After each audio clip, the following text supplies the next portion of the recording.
जय हिंद, नमस्कार दोस्तों। आज की इस नए क्लास में आपका स्वागत है। आज हम लोग पॉकेट जीके का टॉप 30 क्वेश्चन देखने वाले हैं जो आपके एग्जाम में पूछे जाने की सबसे ज्यादा संभावना है। वही सब क्वेश्चन लाए हुए हैं, तो चैनल पर नए हो तो चैनल को सब्सक्राइब कर लीजिएगा। किसी भी क्वेश्चन का आंसर आपको पता होगा तो कमेंट में जरूर बता दीजिएगा। तो चलते क्वेश्चन को। फर्स्ट नंबर क्वेश्चन है कि सह्याद्री की सबसे ऊंची चोटी कौन सी है। तो सह्याद्री की सबसे ऊंची चोटी जो है वह कालसूबाई। तो याद रखिए, कालसूबाई जो है सह्याद्री की सबसे ऊंची चोटी है। तो इसका ऑप्शन नंबर 1 करेक्ट होगा। ये भी क्वेश्चन जो है मोस्ट इंपोर्टेंट क्वेश्चन है, तो याद रखिएगा। नेक्स्ट नंबर क्वेश्चन 2 है कि पर्वतों की रानी किस शहर को कहा जाता है। पर्वतों की रानी जो है वो मैसूरी शहर को कहा जाता है। तो इसका ऑप्शन नंबर ए जो है वो करेक्ट होगा। पर्वतों की रानी जो है वो मैसूरी शहर को कहा जाता है, तो याद रखिएगा। नेक्स्ट नंबर क्वेश्चन 3 है कि अंटार्कटिका महाद्वीप का सबसे ऊंचा पर्वत कौन सा है। तो अंटार्कटिका महाद्वीप का सबसे ऊंचा पर्वत जो है वो है माउंट बिस बिस विंसन। तो इसका ऑप्शन नंबर सी जो है वो करेक्ट है। माउंट विंसन जो है वो अंटार्कटिका महाद्वीप का सबसे ऊंचा पर्वत है, तो याद रखिएगा। नेक्स्ट नंबर क्वेश्चन 4 है कि डेंट्राइट किस उद्योग के लिए प्रसिद्ध है। तो डेंट्राइट जो है वो किस उद्योग के लिए प्रसिद्ध है। तो ये जो है वो ऑटोमोबाइल के लिए प्रसिद्ध है। तो इसका ऑप्शन नंबर ए करेक्ट है। ऑटोमोबाइल के लिए जो है डेंट्राइट प्रसिद्ध है, तो याद रखिएगा। चलते हैं नेक्स्ट नंबर क्वेश्चन को। नेक्स्ट नंबर क्वेश्चन 5 है कि समांग जनजाति का संबंध किस देश से है। तो समांग जनजाति का संबंध जो है वो किस देश से है। तो याद रखिएगा, समांग जनजाति का संबंध जो है वो मलेशिया देश से है। तो इसका ऑप्शन नंबर डी जो है वो करेक्ट है। मलेशिया देश से जो है वो समांग जनजाति का संबंध है, तो याद रखिएगा। नेक्स्ट नंबर क्वेश्चन 6 है कि निम्न में से कौन सा गर्म जलधारा नहीं है। तो गर्म जलधारा जो यहाँ पर कौन नहीं है, तो लेब्राडोर जो है वो गर्म जलधारा नहीं है। तो इसका ऑप्शन नंबर बी जो है वो करेक्ट है। लेब्राडोर जो है वो गर्म जलधारा नहीं है, तो याद रखिएगा।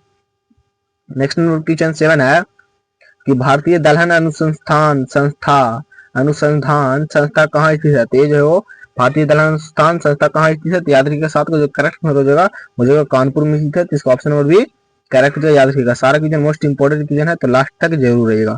नेक्स्ट नंबर क्वेश्चन है कि तुलबुल परियोजना किस नदी पर स्थित है। तुलबुल परियोजना जो है वो किस नदी पर स्थित है। तो याद रखिएगा, ये जो है वो झेलम नदी पर स्थित है। तो इसका ऑप्शन नंबर डी जो है वो करेक्ट हो जाएगा। झेलम नदी पर स्थित है, तो याद रखिएगा। ये भी क्वेश्चन मोस्ट इंपोर्टेंट है। चलते हैं नेक्स्ट नंबर क्वेश्चन को। नेक्स्ट नंबर क्वेश्चन 9 है ईरी नहर किस देश में स्थित है। ईरी नहर जो है वो किस देश में स्थित है, याद रखिएगा। ईरी नहर जो है वो किस देश में है, तो अमेरिका देश में है। तो इसका ऑप्शन नंबर डी जो है वो करेक्ट होगा। ईरी नहर जो है वो अमेरिका देश में स्थित है, तो याद रखिएगा। चलते नेक्स्ट नंबर क्वेश्चन को। नेक्स्ट नंबर क्वेश्चन है कि रूस एवं फिनलैंड को कौन सी रेखा अलग करती है। तो रूस एवं फिनलैंड को कौन सी रेखा जो है वो अलग करती है, तो याद रखिएगा मेनर हिम रेखा जो है वो अलग करती है। तो इसका ऑप्शन नंबर ए जो है वो करेक्ट है। मेनर हिम रेखा, तो याद रखिएगा। इसका ऑप्शन नंबर ए करेक्ट होगा। नेक्स्ट नंबर क्वेश्चन है कि मिलान किस उद्योग के लिए प्रसिद्ध है। मिलान जो है किस उद्योग के लिए प्रसिद्ध है, तो याद रखिएगा सिल्क उद्योग के लिए प्रसिद्ध है। तो इसका ऑप्शन नंबर डी जो है वो करेक्ट होगा। सिल्क उद्योग के लिए जो है वो मिलान प्रसिद्ध है, तो याद रखिएगा। नेक्स्ट नंबर क्वेश्चन 12 है तुज्जू दर्रा किस राज्य से संबंधित है। तुज्जू दर्रा जो है वो किस राज्य से संबंधित है। तो ये जो मणिपुर से संबंधित है। तो इसका ऑप्शन नंबर बी करेक्ट होगा। मणिपुर से संबंधित है, याद रखिएगा। नेक्स्ट नंबर क्वेश्चन 30 है कि लाओस की राजधानी है। तो लाओस की राजधानी जो है वो कहाँ है। तो लाओस की राजधानी जो है वो क्या है। लाओस की राजधानी जो है वो वियंतियाने है। तो इसका ऑप्शन नंबर ए जो है वो करेक्ट जो लाओस की राजधानी वियंतियाने है, तो याद रखिएगा। नेक्स्ट नंबर क्वेश्चन को चलते हैं। नेक्स्ट नंबर क्वेश्चन है कि भीमा परियोजना किस नदी पर स्थित है। भीमा परियोजना जो है वो किस नदी पर स्थित है, तो याद रखिए। ये जो है वो किस नदी पर स्थित है, ये जो है पावना नदी पर स्थित है। तो इसका ऑप्शन नंबर सी जो है वो करेक्ट होगा। पावना नदी पर स्थित है भीमा परियोजना, तो याद रखिएगा। नेक्स्ट नंबर क्वेश्चन है कि भारत के नियंत्रण एवं महालेखी परीक्षण का कार्यकाल कितने वर्षों का होता है। ये जो है 6 वर्षों का होता है, तो याद रखिए। ऑप्शन नंबर डी जो है वो करेक्ट होगा, याद रखिए। क्वेश्चन मोस्ट इंपोर्टेंट क्वेश्चन है। अगर वीडियो पसंद है तो वीडियो को लाइक और दोस्तों में शेयर जरूर कीजिएगा। क्वेश्चन नंबर 16 है कि राज्यसभा के सीटों का आवंटन किस अनुसूची में है। तो राज्यसभा की सीटों का आवंटन जो है वो चौथी अनुसूची में है। तो इसका ऑप्शन नंबर सी जो है वो करेक्ट होगा। चौथी अनुसूची में है, तो याद रखिए। इसका ऑप्शन नंबर सी करेक्ट होगा। चलते नेक्स्ट नंबर क्वेश्चन को। नेक्स्ट नंबर क्वेश्चन है कि निम्नलिखित में से कौन सा आर्टिकल समान नागरिक संहिता से संबंधित। समान नागरिक संहिता से जो है वो आर्टिकल 44 है। तो इसका ऑप्शन नंबर सी जो है वो करेक्ट होगा। आर्टिकल 44 याद रखिएगा। इसका ऑप्शन नंबर सी करेक्ट होगा, याद रखिएगा। नेक्स्ट नंबर क्वेश्चन है कि संविधान के किस भाग में आपात उपबंध का वर्णन है। आपात उपबंध का वर्णन जो है वो किस भाग में है, तो याद रखिएगा भाग 18 में है। तो ये भी क्वेश्चन मोस्ट इंपोर्टेंट है, तो याद जरूर कर लीजिएगा।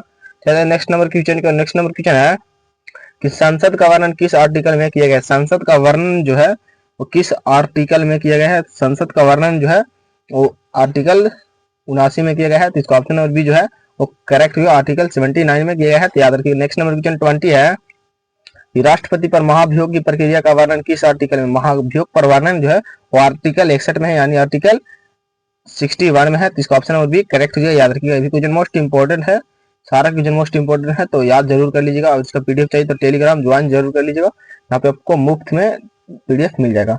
संविधान के किस भाग में आपात उपबंध का वर्णन है, तो ये जो है भाग 18 में है, याद रखिए। इसका ऑप्शन नंबर ए करेक्ट, ये भी क्वेश्चन मोस्ट इंपॉर्टेंट है। नेक्स्ट नंबर क्वेश्चन है कि भारत की संचित निधि किस अनुच्छेद से संबंधित है। भारत की संचित निधि जो है वो किस अनुच्छेद से संबंधित है, तो याद रखिएगा अनुच्छेद 246 से संबंधित है, 266 से संबंधित है। तो इसका ऑप्शन नंबर डी करेक्ट हो जाएगा, याद रखिएगा। नेक्स्ट नंबर क्वेश्चन 23 है कि संविधान संशोधन की प्रक्रिया किस देश से ली गई है। संविधान संशोधन की प्रक्रिया जो किस देश से ली गई है, तो याद रखिएगा जो है दक्षिण अफ्रीका से ली गई है। तो इसका ऑप्शन नंबर ए जो है वो करेक्ट होगा, दक्षिण अफ्रीका से ली गई है, तो याद रखिएगा ये भी इंपॉर्टेंट है। नेक्स्ट नंबर क्वेश्चन 24 है कि लोकसभा के अध्यक्ष प्रथम अध्यक्ष थे, तो लोकसभा के प्रथम अध्यक्ष जो है कौन थे, तो याद रखिएगा जीवी मवालकर जो है वो लोकसभा के प्रथम अध्यक्ष थे। तो इसका ऑप्शन नंबर डी जो है वो करेक्ट है, जीवी मवालकर, याद रखिएगा। चलते नेक्स्ट नंबर क्वेश्चन को। नेक्स्ट नंबर क्वेश्चन 25 है कि निम्न में से कौन सा संशोधन जीएसटी से संबंधित, जीएसटी से संबंधित जो है यहाँ पे कौन सा संशोधन है, तो याद रखिएगा जीएसटी से संबंधित जो है वो है 101 संशोधन। इसका ऑप्शन नंबर बी जो है वो करेक्ट है, 101 संशोधन जो है वो जीएसटी से संबंधित है। नेक्स्ट क्वेश्चन 26 है कि राज्यसभा का सदस्य बनने के लिए न्यूनतम आयु कितनी होनी चाहिए, तो राज्यसभा के सदस्य बनने के लिए न्यूनतम आयु जो है वो 30 वर्ष होनी चाहिए। तो इसका ऑप्शन नंबर सी जो है वो करेक्ट है, 30 वर्ष जो है वो न्यूनतम आयु होना ही चाहिए, तो याद रखिएगा।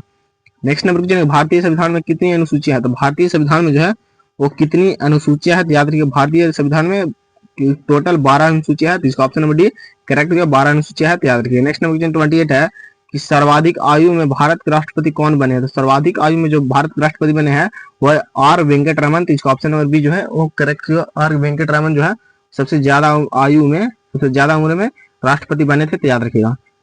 नेक्स्ट नंबर क्वेश्चन 29 है, 29 की भारत के अटॉर्नी जनरल से कौन सा आर्टिकल संबंधित है, अटॉर्नी जनरल से संबंधित जो है यहाँ पे कौन सा आर्टिकल है, तो आर्टिकल 76 है। तो इसका ऑप्शन नंबर ए जो है वो करेक्ट होगा, अनुच्छेद 76 जो है वो अटॉर्नी जनरल से संबंधित है, तो याद रखिएगा। नेक्स्ट क्वेश्चन 30 है कि कौन सा अनुच्छेद उच्च न्यायालय की रिट जारी करने से संबंधित है, रिट जारी करने से कौन सा अनुच्छेद जो है वो संबंधित है, तो अनुच्छेद 266 जो है अनुच्छेद रिट जारी करने से संबंधित है, तो याद रखिएगा। ये भी क्वेश्चन मोस्ट इंपोर्टेंट क्वेश्चन है। जय हिंद दोस्तों, हम लोग टॉप 30 क्वेश्चन देखे, आप लोग को इतने इसमें से कितना क्वेश्चन जो है वो पहले से याद था, तो कमेंट में जरूर बता दीजिएगा। मिलते हैं अगले क्लास में, तब तक के लिए जय हिंद जय भारत।